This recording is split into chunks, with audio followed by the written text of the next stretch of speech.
So now we're in aft steering. This is the side for the starboard side rudder. It is mirrored by another identical space on the opposite side of this bulkhead. And that's because the ship has two rudders, unlike submarines. And each rudder actually has two wheels and two motors that can control it from down here. There are 3 other places on New Jersey where you can steer the ship from, and there's an electronic switch that determines which one of those is sending its signal down here to the steering gear. However, at any time, aft steering, the 4th steering position, can cut in and take over and bypass those other helms, especially if they trip out. If something happens and the electrical connection from the helm to down here is somehow not functioning, this alarm goes off. And you can see under it, it says when this siren sounds, aft steering takes control. So if that happened and I was the sailor assigned down here, first I'd have to wake up. I've been told that they would often put a dogging wrench on the top dog of the watertight door here. So if Chief was coming in to inspect him or something, when they turned the dog, the wrench would fall off and make noise so they could wake up. Because 9 times out of 10 or 99 times out of 100, these guys are just here in case something goes wrong that's never going to go wrong.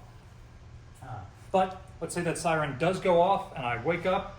Now I've got, this is the trick wheel for the motor that is running. The other one is down for maintenance, and you would just constantly be alternating which one's functioning and which one's down for maintenance. That's why you've got duplicated on each rudder.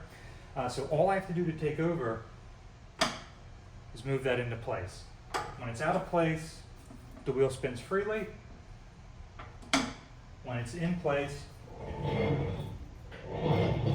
I am sending an input to the steering motor, and you can even see that my rudder angle indicator is moving.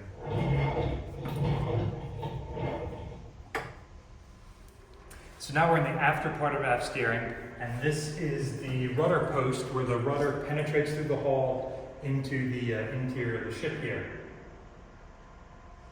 On either side of it, heading forward, you can see the 2 steering rams.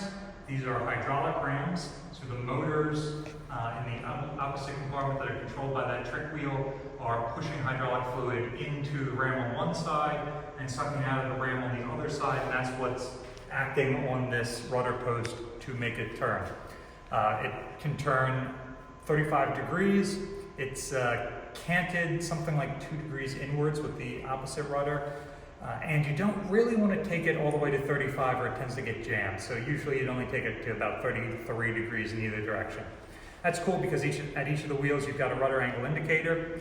And even if you suffer some sort of damage, notice there's a rudder angle indicator right on the rudder. So that is definitely giving you the actual position as opposed to sending an electronic signal. And it's even got a battle lantern illuminating it, so if you've lost power, you can still see where the rudder is potentially jammed. Notice there's a cable coming off of the top of it. That's a grounding strap. Because this rudder is going to be going through the water, it's going to pick up friction, and it might have enough static electricity to discharge. So that grounding strap just ties it back into the hull.